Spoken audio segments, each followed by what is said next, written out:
वारीच्या अंतर्गत आज ठरल्याप्रमाणे आपल्या शक्तीस्थळामध्ये मासिक हवन कार्य नुकतेच पार पडले आहे।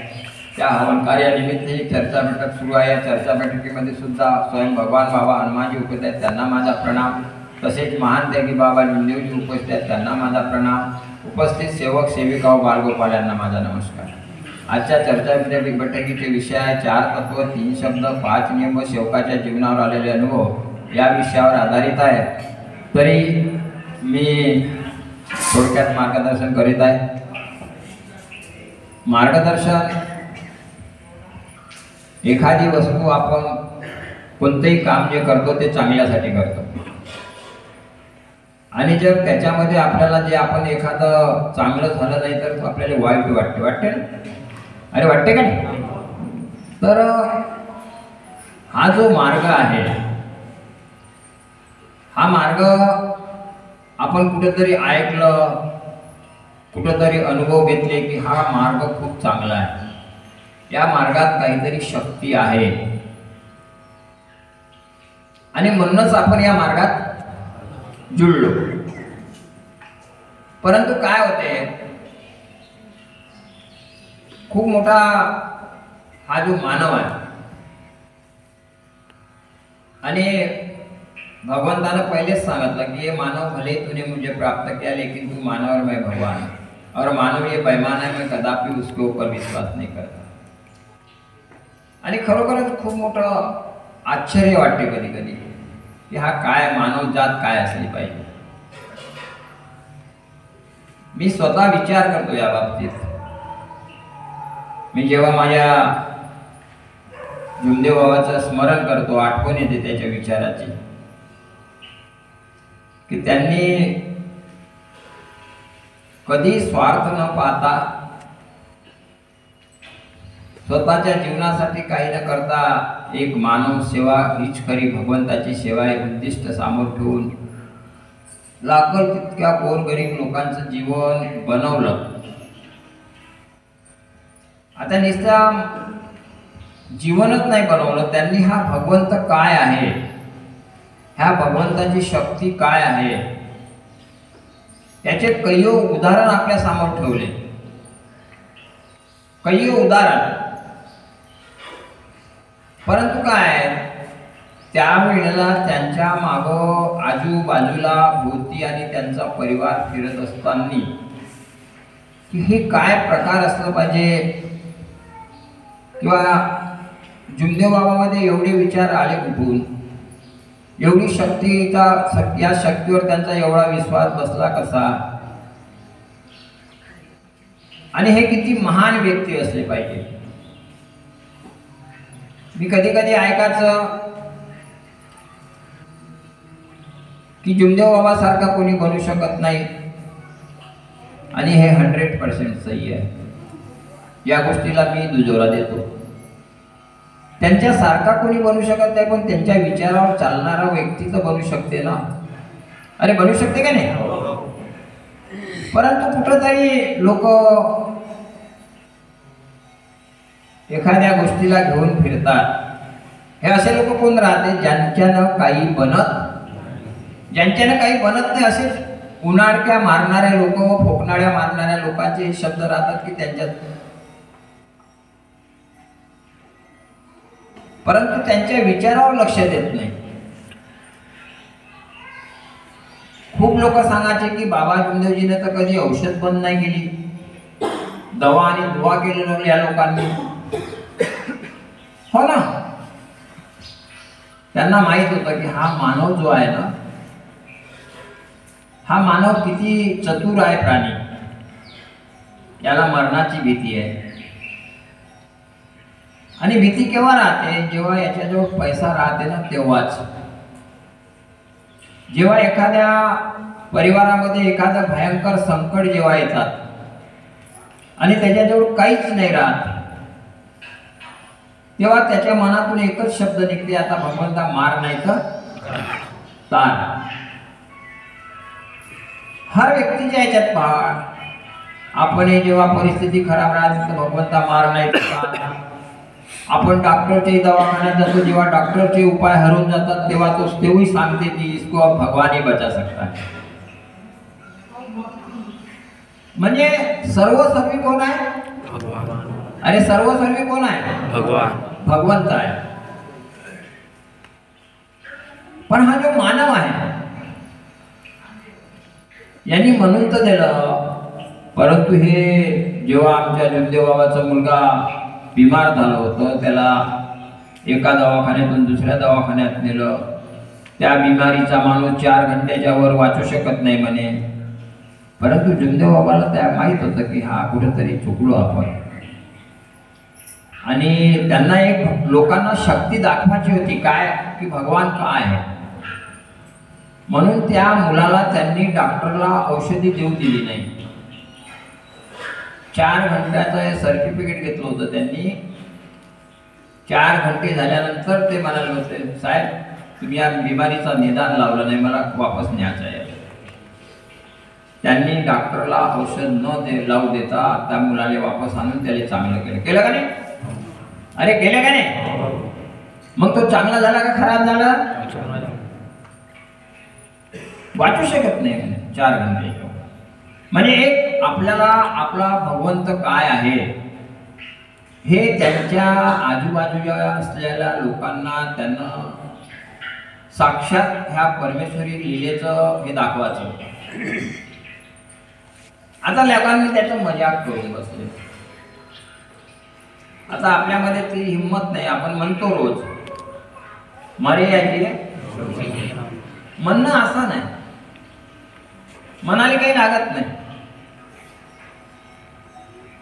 हे असंच मग आपण एखाद्या कार्यक्रमात जातो, मग कुठेतरी बाया लोक गोष्टी सांगत बसतात, माणसं लोक इकडे कुठेही फिरतात, त्यांच्या एखादा आपण खाण्यावर जास्त लक्ष राहते, कोणाचं फिरण्यावर जास्त लक्ष राहते, कोणाचं बोलण्यावर जास्त लक्ष राहते. परंतु आपण ॲक्च्युली ज्या कामासाठी आलो आणि एवढ्या मोठ्या भगवंताची शक्ती, म्हणजे आपण ज्या उद्देश ठेवून या मार्गात आलो की या भगवंतात काहीतरी महान शक्ती, मग त्या महान शक्तीचा काहीतरी उपयोग करून घ्यायचा असेल तर तुम्हाला त्याचं पूर्ण विचार जे आहे ते आत्मसात करावं लागेल. आता आपल्याच्यानं आत्मसात करणं होत नाही तुमच्या चरण.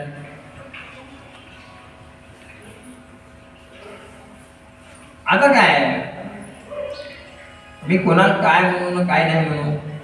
आताच तुम्हाला वाघमारेनं मार्गदर्शन केलं की तो सुरुवातीला मार्गात आला, 5 वर्षापर्यंत त्यानं बिना औषध बिना विक्स बिना बांधणं जगलं आहे ना, असं म्हणलं ना. पण मधातलं काळ काय झालं? मधात आपण पुढे चुकलो, आपण आपल्या विचारामध्ये कुठं फरक पाडलं, आपल्यामध्ये कुठं कमीपणा निर्माण झालं, याचा कधीच आपण अभ्यास केला नाही. कुठपर्यंत? जेथपर्यंत आपल्याला जितका पैसा लावायचा होता तितका लावायपर्यंत. आपण या मार्गातही काय, जेव्हा आपण 4ही बाजूने त्रासलो की आपल्याला कुठंच आराम मिळाला नाही, तेव्हाच आपण या मार्गात आलो की नाही. पहिले तर आपण दुनिया फिरलो, 36 कोटी देव पूजले, या देवाकड त्या देवाकड त्या पंडिताकड, आणि मग नंतर कुठं या मार्गात आलो आपण. आणि आजही पुन्हा तीच परिस्थिती सेवकावर निर्माण झालेली आहे. हेच म्हणावं लागेल, कारण का आताच तुमच्याच लोकांच्या मार्गदर्शनातून मला कळते की 5 वर्ष आपण बिना औषध पाण्याने पूर्ण परिवार जगलो. एका मार्गात याच्या पहिले आपण दवाखान्यानं त्रासलो होतो का नाही? त्रासलो. अरे त्रासलो होतो का नाही? मग आज पुन्हा आपण 5 वर्ष बिना औषध पाण्याने जगलो, मग आज पुन्हा आपल्याला त्याची गरज का पडली? हा, म्हणजे आपल्यामध्ये कुठेतरी आता लाईट मिलमिल करते म्हणजे डिस्कनेक्ट झाला आहे कुठेतरी वायर, नाही का? हा, म्हणूनच तर फुल पॉवर नाही मिळून राहिला आपल्याला. हा,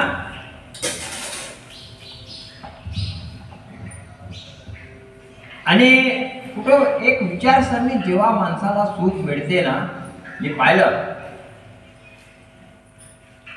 प्रत्येक ह्याच्यामध्ये पाहिलं, जेव्हा जेव्हा असे लोक तेव्हा तेव्हा मला खूप विचार येते.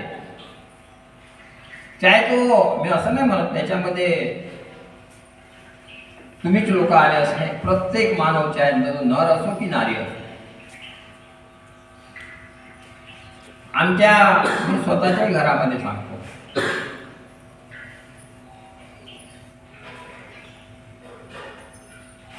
काय होते माहित नाही, एक माणसाच्या मनामध्ये एवढ्या मोठ्या शक्तीबद्दल काही वाटते की नाही वाटत. जर हा परमेश्वराचे विचार किंवा शक्ती किंवा आपण या मार्गात आलो नसतो तर आपल्या जीवनामध्ये सुख मिळालं असतं का? आपल्याला सुख मिळालं नसतं, आपल्या परिवाराला सुख मिळालं नसतं, किंवा आपले मुलं बाळं सुखी राहू शकले नसते की आपण ज्या हिशोबाने त्यांना हँडल करायला पाहिजे होतं त्या हिशोबाने आपण हँडल करू शकलो नसतो. ही एक खूप मोठी पुण्याई आहे त्या जुमदेव बाबाची आणि त्या परमेश्वराची, की आपल्याला ह्या धर्तीवर एवढं मोठं मार्ग, आपल्याला रस्ता, एवढे मोठे विचार ते देऊन गेले आहेत. आपण त्याची किंमत फक्त वेळेपुरतं करतो आणि मग कुठंतरी आपण मोहमायामध्ये घुसून जातो.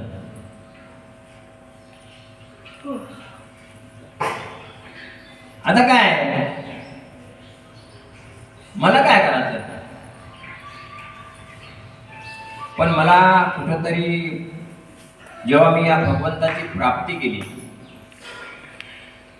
आणि प्राप्ती केल्यानंतर मला जेव्हा वाटलं की एवढी मोठी शक्ती आपल्याजवळ असताना जर आपण, आपले जे लोक आहे हे जर थोड्या थोड्या गोष्टीसाठी जर दवाखान्यात गेले तर मग या शक्तीचा उपयोग काय आहे? आणि हा प्रश्न मी भगवंताजवळ मांडला. हा प्रश्न मी भगवंताजवळ मांडलं आणि मी त्याच्याकडून शक्ती मागून घेतली की तीर्थ, रक्षा आणि ज्योतीचं तेल याला औषधी म्हणून लाभ मिळाला पाहिजे. आणि खरोखर तो परमेश्वर महान आहे. त्यांनी माझ्या शब्दाची किंमत केली आणि त्याला महत्वही दिलं. महत्व दिलं नाही असं नाही, महत्व दिलं. आजही तू मला महत्व देत आहे.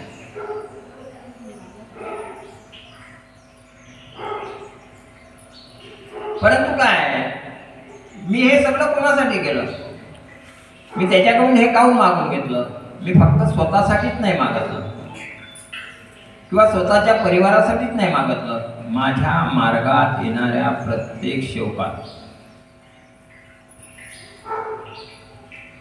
आणि जो जो माझ्याकडे आलं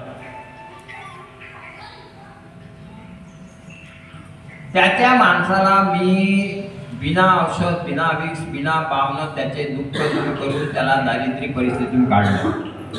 अरे काढलं का नाही?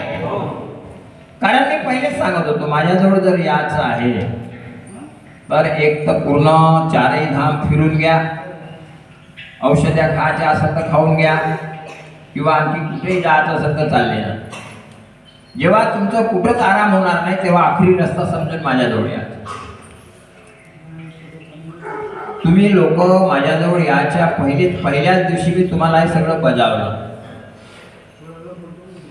आणि प्रत्येकाला त्याच्यातून मी अनुभव करून दाखवले, तरी पण माणूस जागत नाही. आणि मग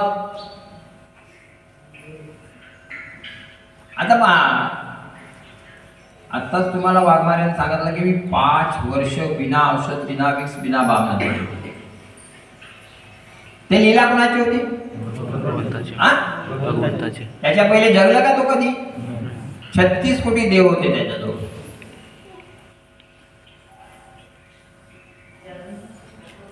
आणि आज आपण 2-2.5 वर्षामध्ये इतकं हे झालं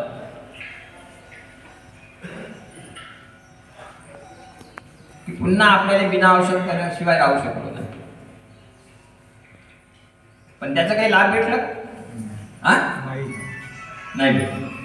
आणि शेवटी त्याच्या पत्नीची तब्येत आणखी पुन्हा खराब झाली.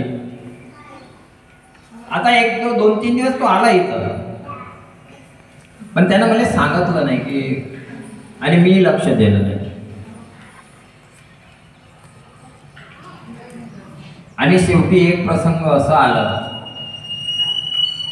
की अनायासे त्याच्या पत्नीची तब्येत खूप खराब झाली. हे मला माहित नव्हतं. अनायासे मी 6:30 वाजता मी धीरज, सायंकाळी 6:30 वाजता धीरजच्या घरात उभा होतो आणि मला याचा फोन आला,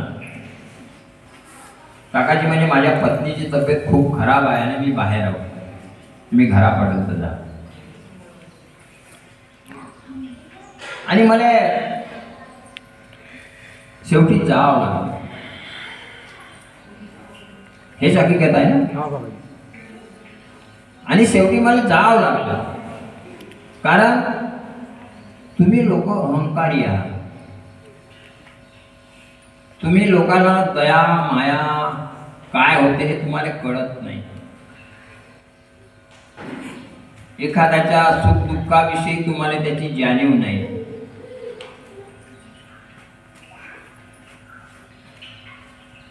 आणि खूप, म्हणून आम्ही मागे म्हणलो होतो की खूप काही पुराणे लोक होते, त्यांनी खूप काही शिकवून गेले होते आपल्या मार्गदर्शनातून, की जे का रंजले गांजले त्यासी म्हणे जो आपुले, तोची साधू ओळखावा देव तेथे. पण आपण जाणू शकलो नाही. पण आमच्याजवळ आहे. आणि म्हणूनच मला ते आहे का? हो आहे. कुठे ते कोण उभी आहे तिकडे? सानू आहे. सानू आहे आतमध्ये. आणाच ना इकडे.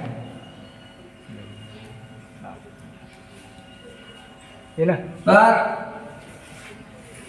सायंकाळी 6:30 वाजता एक तर चिखल पाणी,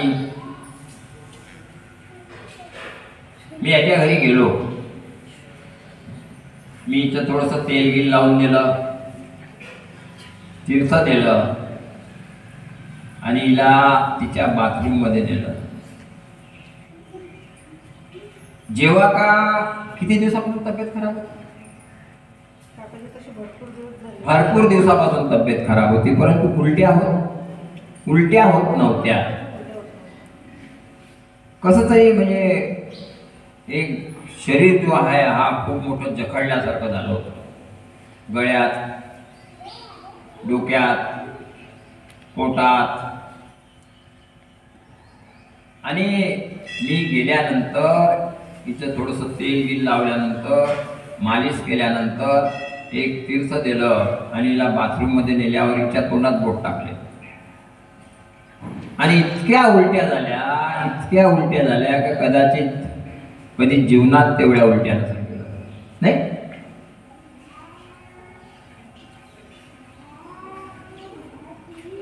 आणि तेव्हाच मग तिला झोप लागली. हे काम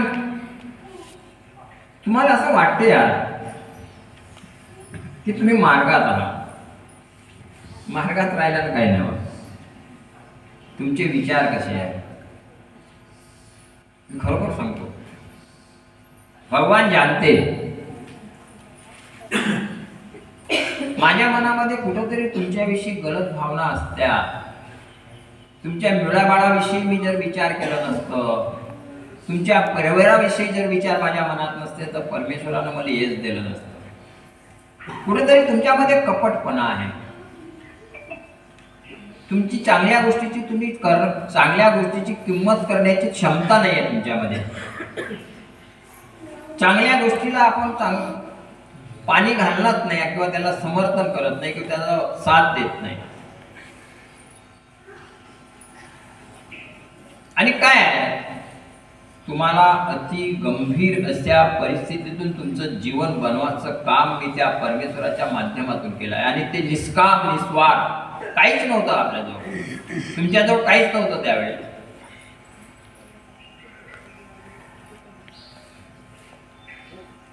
अरे तुम्ही हे समजूच नाही शकत की आज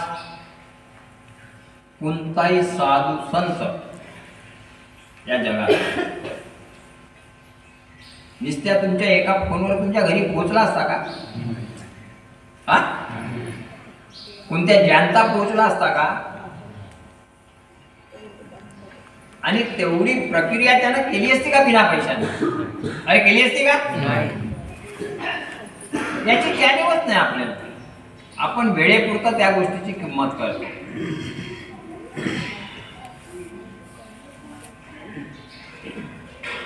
नाही तर काय शिकणं म्हणजे काय?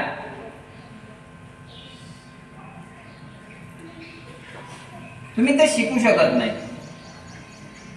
आणि मग एखाद्या जो व्यक्ती जर चांगलं व्हायला लागलं किंवा तो जर चांगले कर्म करून राहिलं तर या जगामध्ये असे लोक आहे की जडणारे लोक आहे, त्याला जडतात लोक, जडतात, त्याच्याबद्दल वाईट विचार मनात आणतात, त्याच्याबद्दल वाईट सोचतात. पण हे लक्षात ठेवायचं, ज्याच्याजवळ सोबत परमेश्वर आहे ना त्याला कोणीही काही करू शकत नाही.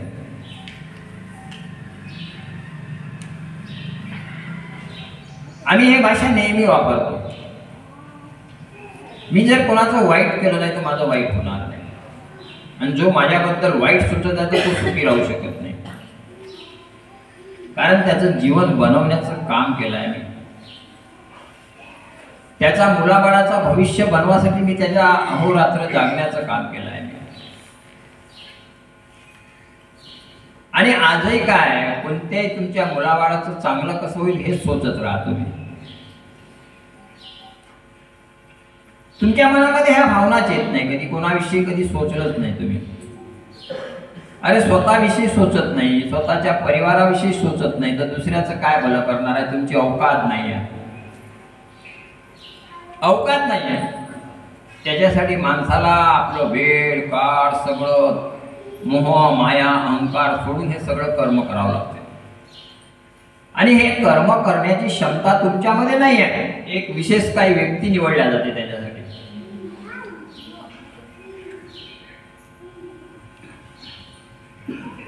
नाही तर काय, आज मी पाहिलं ज्या व्यक्तीजवळ काहीच नव्हतं आणि आपण असं वाटत होतं की आपलं भविष्य काय होईल, आपल्याला कुणी जवळ बसू देईल की नाही देईल, आपल्याच लोकांनी आपल्याला बाहेर काढलं. आपल्याच लोकांनी आपण घरदार सोडून इथपर्यंत आलो. आणि आज कोणाचं तरी परमेश्वराचं साथ मिळालं आणि आज आपलं चांगले झालं. आणि चांगले झाल्यानंतर काय, ज्या परमेश्वराच्या माध्यमातून आज आपण चांगले झालो, चार लोकात बसण्यालायक झालो, आज तोच व्यक्ती त्या परमेश्वराला आपल्या विचारातून त्याचं विचार नायनाट करते आणि आपल्या माया अहंकारामध्ये पडून माझं करतं. काय केलं तुला, तुझं काय आहे? तुझ्याजवळ होतं का पहिले? अरे होतं का? हे कोणा दिला? याचं कधी भानच राहत नाही, त्याचं भानच नाही आहे. कारण तो त्या अहंकारामध्ये घमंडामध्ये त्याला असं वाटतं की मी किती मोठा व्यक्ती बनलो.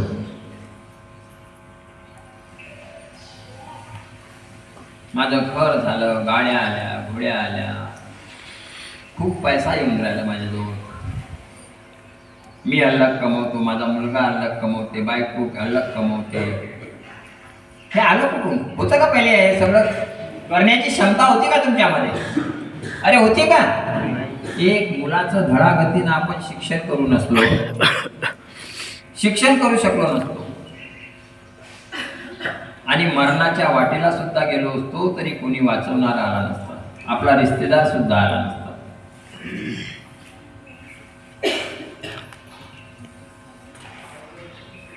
पण या विचाराची किंमत करा तेव्हा होईल.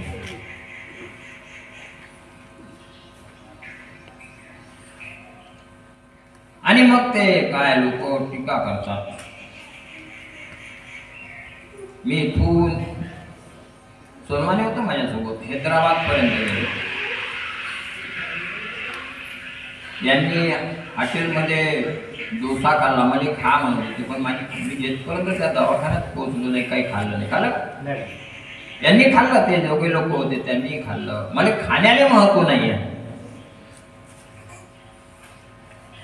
आणि येताना सुद्धा मी 3-3 वेळे हे म्हणायचं त्यांना की आपल्या जीवाची गरज नाही, आपल्याला गावी पोहोचायची गरज आहे. आणि हा जो मानव आहे हा कुठंतरी अजूनही एवढं सगळं घडल्यानंतर तृप्त झाला नाही. नेहमी त्याचं खाण्यामध्येच मन राहते. हे खाऊ का ते खाऊ, खाण्यामध्ये, पैशामध्ये खूप काही दिलं त्यानं, तरी पण तो संतुष्ट झाला नाही. त्याच्या नर असो की नारी असो. आणि हे आपल्याला आला कुठून? आपल्याजवळ आपण तर खूप दारिद्र्य परिस्थितीमध्ये तो मरण्याच्या वाटेवर होतो.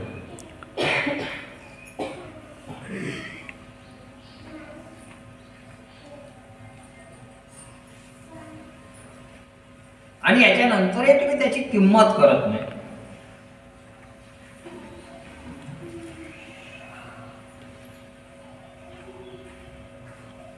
आज तुम्ही जर जाणलं असतं, हे मी घडवलं आहे तुमच्यावर.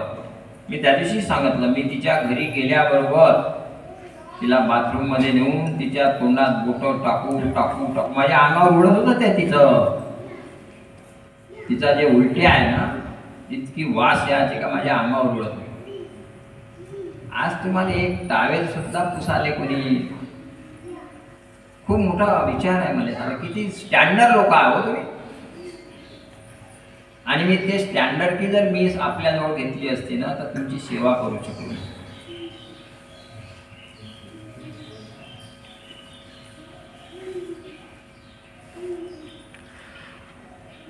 तुम्हाला तर सौभाग्यच प्राप्त नाहीये.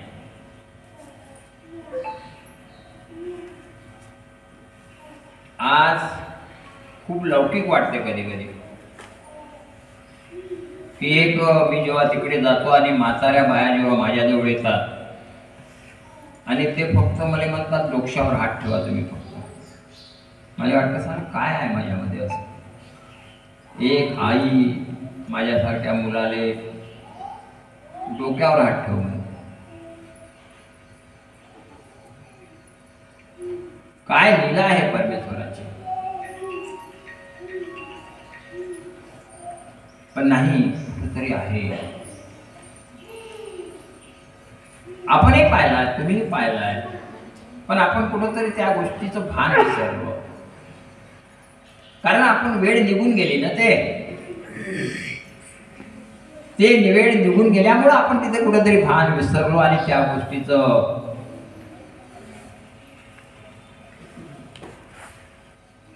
की एका जमान्यामध्ये मला खायला सोन होती, राहायला सोन होती, आणि अशा पडत्या काळामध्ये, अशा पडत्या याच्यामध्ये एका कोणी विशेष व्यक्तीनं मला साथ दिलं, महत्त्व दिलं. या गोष्टीचं भानच राहत नाही.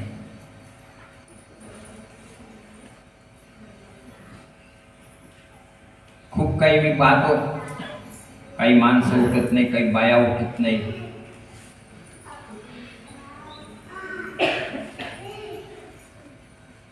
आजही तुम्हाला हे कळते का नाही कळत माहित नाही. एक व्यक्ती स्वतःच्या घरी स्वतःच्या व्यक्तीची किंवा घरच्या परिवाराची मालिश कराले त्याच्या जीवावर येते किंवा त्याचं तो त्रास निर्माण करते आपल्यामध्ये की काय झालं हे कंटाळलं मी. अरे कंटाळते का नाही? पण आज या बावीच्या जीवनासाठी किंवा एक मानव सेवेच्या उद्देशातून इतकं मालिश करतो. मी नाही करत, करणारा कोण आहे? माझी अवकाशच नाही, माझ्या हातामध्ये तेवढं जोर येतच नाही. माझं जर माणसाच्या ह्याच्यात असलो तर हा जोरच येऊ शकत नाही, कारण का एक व्यक्ती नाही, मला कितीतरी लोकांची मालिश करावं लागते.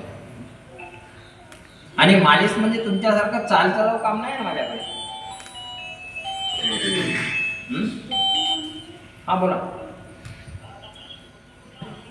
हा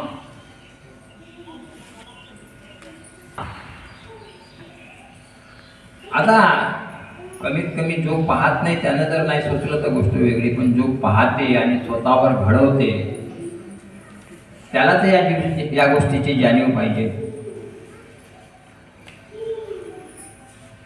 माहित नाही, कधी कधी असं वाटतं काय जीवन आहे या माणसाचं, की आपण डोळ्यानं जे पाहतो, जे आपल्याला घडते त्याची सुद्धा आपण जाणीव करत नाही. म्हणजे खरोखरच जे म्हणतात ना लोक, डोळे असून आंधळा.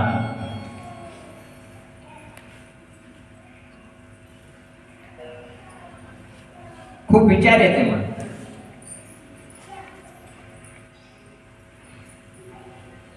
आणि चुकलं कुठं हे त्याला, तोच चुकला आणि त्यालाच माहित नाही.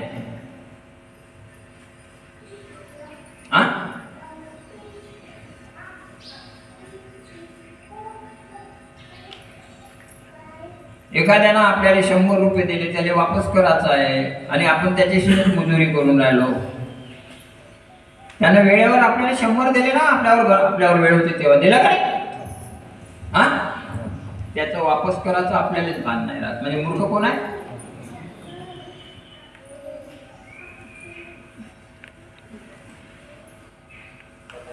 विचित्र प्रकार आहे.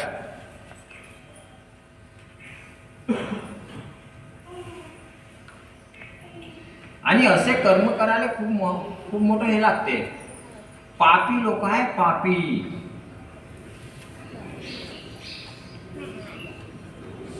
मी पाप नाही केलो. आज मला खूप विचार येते. माझ्याजवळ लेख लिहून ठेवलाय सगळं लेख. मला माहित होतं हा मानव काय होणार आहे. म्हणून प्रत्येक व्यक्ती जेव्हा जेव्हा माझ्याकडे येतो त्याचं लिखाण आहे माझ्याजवळ.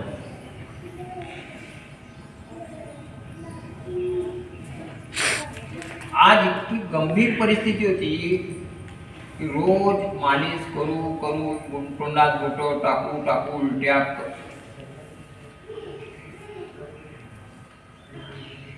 आता काय होतं ते तिलेच माहिती. मला वाटते कमीत कमी अर्धा शरीर कमी झालं आहे. काय चेहरा आणि काय ते.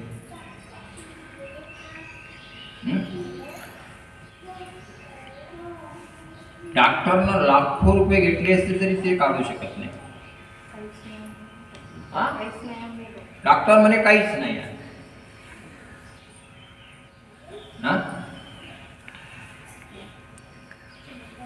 अरे आम्ही जे लोक आहोत ना, आमचे जे जीवदेव आहोत ते जनसेवेसाठी बसले होते. आम्ही जे आहोत जनसेवा, पैसा तर लागत इतका कमावू शकतो, पैसा लागत इतका. पैसे देणारे खूप लोक आहेत. आमची एवढी लायकी बनली आहे की जिथं उभा राहू तिथं पैसा मिळू शकतो. परंतु आम्ही आमची किंमत कमी केली नाही.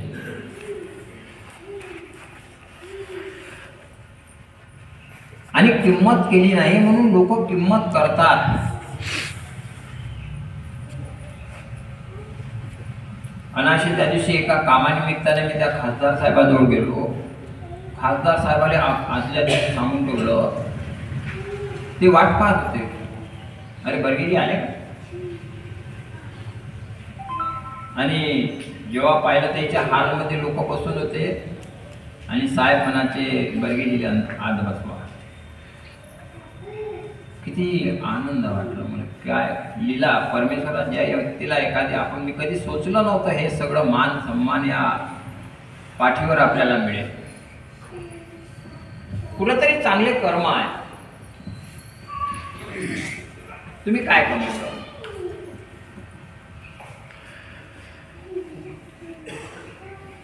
आपण समजू शकत नाही ना.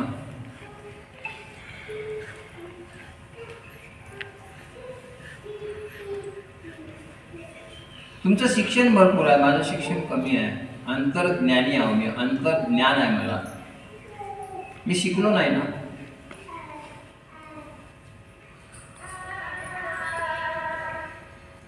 आता लोक काय आजचे ऑल द फॅमिली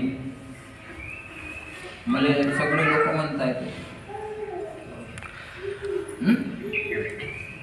आता त्याला एक आपली किंमत आहे का, आपण त्याला एक वागतो का, हा पहिले प्रश्न आहे. मग तुम्ही म्हणा ना चांगलं खूप शिका, खूप वर्ष जा, तुमच्या मुलाबाळांनाही शिकवा त्या एक दिवसातून. एक बाई BK BA BCom शिकली आहे, पोराला शिकवतच नाही ते, आणि रोज शिवा देते, अभ्यास करत नाही, अभ्यास करत नाही. पण तू शिकली आहे ना, मग तू काय शिकवत नाही? काय गरज पडली त्यांना ट्युशन घ्यायची?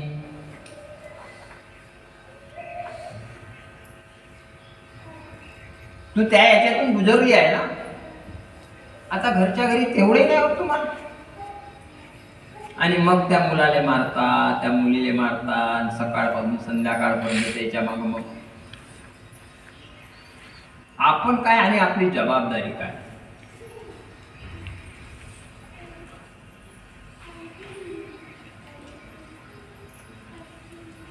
आणि मग एखाद्या मुलाच्या आई वडिलाला जेव्हा टीचर बोलावतात शाळेमध्ये, तुमचा मुलगा असा, तुमचा मुलगा, ते आई किंवा तो बाप त्या मॅडम जवळ आपलं वर्चस्व कायम करते. ते हे सांगत नाही की मी काय करतो, किंवा तो बाप सांगत नाही का मी काय करतो. उलटा त्या मुलाने तिच्या सामने दाटल, हे करल, ते करल, पण ते असं म्हणत नाही की मॅडम आमचंही कुठेतरी चुकते, आमच्याजवळ शिक्षण आहे परंतु आम्ही त्याचा उपयोग करून घेत नाही. आणि आज तुम्हाला बोलण्याची जी संधी आहे ना, हे आम्ही दिली आहे, त्या मुलांना नाही. आपली गलती कबूल करायला तयारच नाही लोक. एक लहान लहान पोराच्या डोक्यावर तुम्ही आपलं पाप करून बसता, त्यांना मार खाला. किती मोठे पापी आहात तुम्ही. एक लहान पोराची जाणीव सुद्धा तुमच्या मनामध्ये कधी येत नाही की ज्या मुलाच्या साठी तुम्ही लागल तितके देव पुजता, आणि त्याचं महत्व काय हे समजू शकत नाही, तर ते काय मतलब नाही.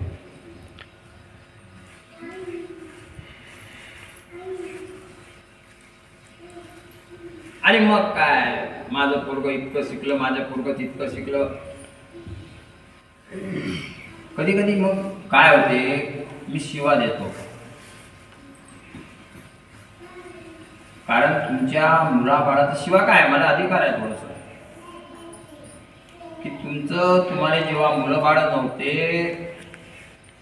आणि ते नंतर कोणाला मुलं बाळ झाले, त्यांचं भविष्य अंधारात होता. या परमेश्वरी माध्यमातून तुमचं आणि तुमच्या मुलाबाळाचं भविष्य बनवण्याचं काम मी स्वतः केलं आहे. आज तुम्ही खूप मोठे लोक झाले असाल, मला नाही माहिती. मी आजही त्या विचाराला धरून जाग्यावर आहोत.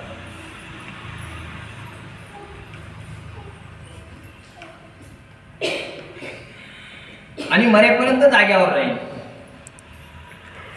मी एवढं मोठं म्हणून बनूच शकत नाही. आणि त्यानं जे दिलं ना ते इथंच राहील, आणि माझं कीर्ती म्हणा किंवा नाव होत जाईल. आणि त्याचं काय होते दिलेल्याचं ते मला नाही माहिती, पण त्याच्या ज्यानं दिलं त्याची किंमत करणं हे महत्वाचं आहे. हे आपले जे मुलं बाळ आहे हे केव्हा आपल्या नावाचं काय करतील. आता मोहमायामध्ये तुम्ही उठले आहात त्याच्यामुळे काय करा.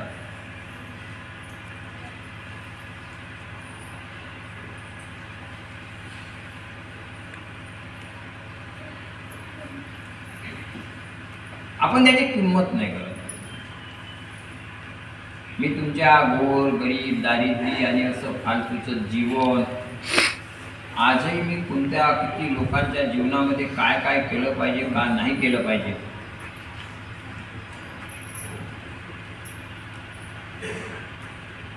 याचं खूप मोठं लक्ष राहते माझं.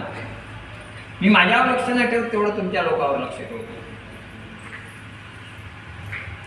मला माहित आहे तुम्ही केव्हा का बोलून द्याल याचं काही करेंट नाही. मी उत्तर द्यायला सक्षम आहोत.